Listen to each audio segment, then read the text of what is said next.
अब वो भील क्या समझे कि व्रत क्या होता है, शील क्या होता है। जब उसने उससे कहा कि नहीं ये तो संभव ही नहीं है, क्योंकि मेरा व्रत है, मेरा शील व्रत है और यही मेरा धर्म है, मैं इसको नहीं छोड़ सकती। चाहे तुम मुझे जंगल में फिर से छोड़ दो, मुझे वो मंजूर है, लेकिन मैं अपना ये व्रत नहीं छोड़ सकती।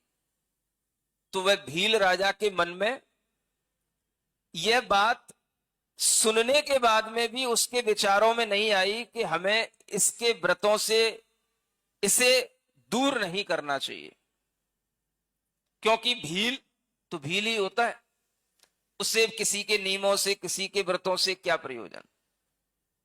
और उसने अपने मन में जो भाव आ गया उसी को बनाए रखते हुए उससे यह जबरदस्ती करने की इच्छा की कि नहीं, तुझे मेरी रानी बनना ही पड़ेगा। सुन रहे हो ना।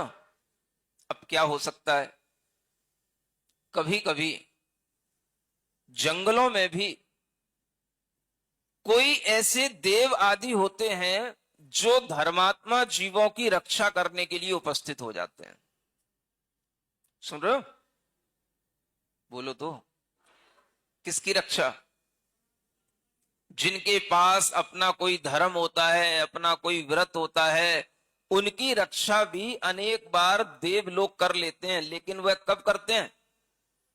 जब विकट परिस्थिति हो और व्यक्ति ने धर्म न छोड़ा हो, तब वह अपने आप जहां कहीं भी होंगे अपने आप आपकी रक्षा करने के लिए तत्पर हो जाएंगे। ये घटनाएं आपने पुराण ग्रंथों में अनेक और सुनी होंगी। उन्हें वन रक्षक देव कहते हैं, वन देवी कहते हैं उन्हें।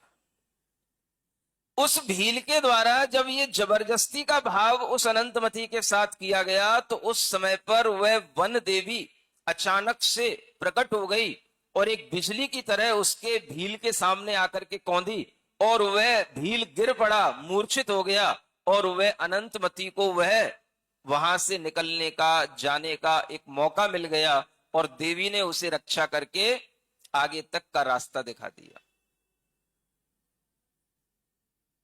किसने रक्षा की? देवी ने नहीं की। यही तो समस्या है। आपको तो बस कोई ना कोई मिलना चाहिए कि बस अगर उसकी रक्षा देवी ने की तो हम भी किसी देवी को ढूंढें।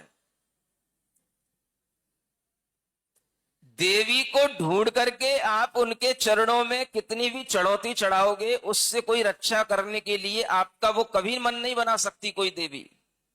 आप समझो वस्तु स्थिति को क्या कह रहा हूं मैं। जब आपके ऊपर संकट हो लेकिन आपने अपना धर्म न छोड़ा हो, कौन सा धर्म?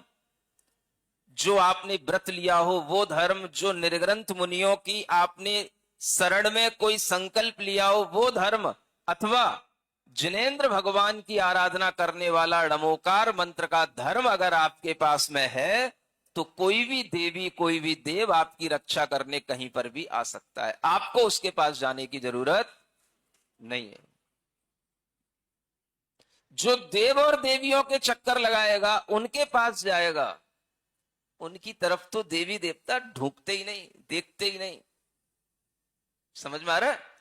वो तो उन्हें अज्ञानी समझ करके उनकी कभी चिंता करते ही नहीं, और जो उनके पैर घिसे जाएगा उनके लिए तो कभी देवी देवता रक्षा करेंगे ही नहीं। क्यों नहीं करेंगे? क्योंकि इन्हें पता है ये तो लोभी है, लालची है, मेरे पैर इसलिए घिस रहा है, अपना माथा मेरे पैरों पे इसलिए घिस रहा है, ये लोभी है, लालची है, स्वार्थी है, संसार की इच्छाएं करने वाला है, इसकी इच्छा कभी पूर्ति मैं तो नहीं करूंगी।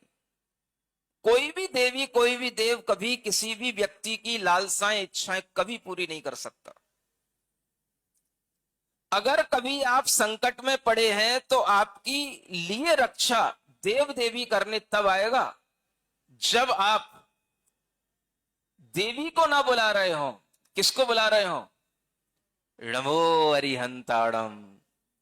तीर्थंकर भगवान की आराधना में आप लगे हो, पंच परमेष्ठी की आराधना में आप लगे हो, तो देव और देवी आपके धर्म की रक्षा करने के लिए आपके पास आ जाएगा और आपको संकट से बचा ले जाएगा। समझ में आ रहा है? ये समझ आ जाए तो मिथ्या दर्शन से सम्यक दर्शन हो जाए, बस इतनी सी समझ आ जाए आपको। नहीं समझ आ रहा? क्या आ रहा?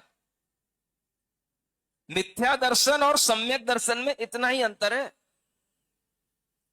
दुनिया में सब कुछ है आपके समक्ष, लेकिन आपकी बुद्धि कहां है, क्या सोच करके काम कर रही है, आपकी बुद्धि किधर झुक रही है, इसी से आपके मिथ्यात्व और सम्यक्त्व का निर्णय होता है।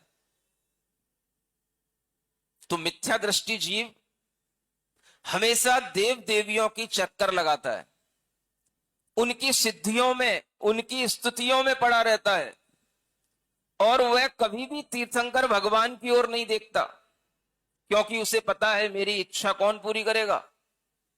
उसकी इच्छाएं कभी पूरी नहीं होती, क्योंकि कोई देव देवी पंचम काल में किसी भी व्यक्ति की इच्छाएं पूरी करने के लिए कभी उत्सुक होते ही नहीं, उन्हें मतलब ही नहीं तुम्हारे से। तो वह समय तुम्हारी बुद्धि के अनुसार सब मिथ्यात्व में जा रहा है। तुम्हारी रक्षा अगर कभी कोई करेगा तो आप पुराण ग्रंथों में पढ़ लेना, सीता की अग्नि परीक्षा होते हुए, अग्नि में प्रवेश करते हुए रक्षा किसने की? बोलो। वो ऊपर से देव जा रहे थे, महाराज उनने कर दी। उसकी रक्षा देवों ने नहीं की, उसकी रक्षा भी उसी के शील व्रत ने की, उसी के धर्म ने की, और वह रक्षा करने के लिए देवता आकस्मिक उपस्थित हो सकते हैं।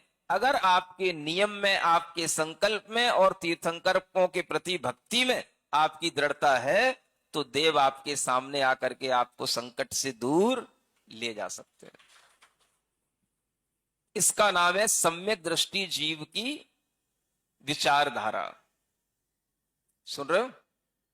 वह अनंतमती जंगल में चिल्लाई नहीं कि कोई देव कोई देवी मेरी रक्षा करे आकर के। कोई देव देवी का अर्घ नहीं चढ़ाया उसने। उसने तो जिन मुनि महाराज से संकल्प लिया था उनको याद किया, और अरिहंत सिद्ध करते हुए बस मेरे धर्म की रक्षा हो, मेरे धर्म की रक्षा हो, इतना भाव करती रही। और उसके धर्म की रक्षा करने के लिए वह वन देवी उसे रक्षा कराकर उसे आगे का रास्ता दिखा दी। सुन रहे हो? धर्मात्मा जीवों पर संकट आते रहते हैं, और आना भी चाहिए। धर्मात्मा जीवों पर संकट आते हैं तभी वह अपने धर्म को और दृढ़ बनाते हैं। अधर्मात्माओं के ऊपर संकट इसीलिए नहीं आते क्योंकि उनके लिए धर्म है ही नहीं। तो जितने भी संकट आएंगे वो किस पर आएंगे? वो धर्मात्मा जीवों पर आते हैं। उससे वह अपने धर्म को और दृढ़ बनाते हैं, और जो धर्म को दृढ़ बनाते हुए उन संकटों से विचलित नहीं होता, वही धीरे धीरे ऐसे सम्यक्त को ग्रहण करते हुए मोक्ष मार्ग पर चलते हुए मोक्ष को प्राप्त कर लेता है। इसलिए संकटों से सम्यक दृष्टि जीव घबराता नहीं है। क्या सुन रहे हो?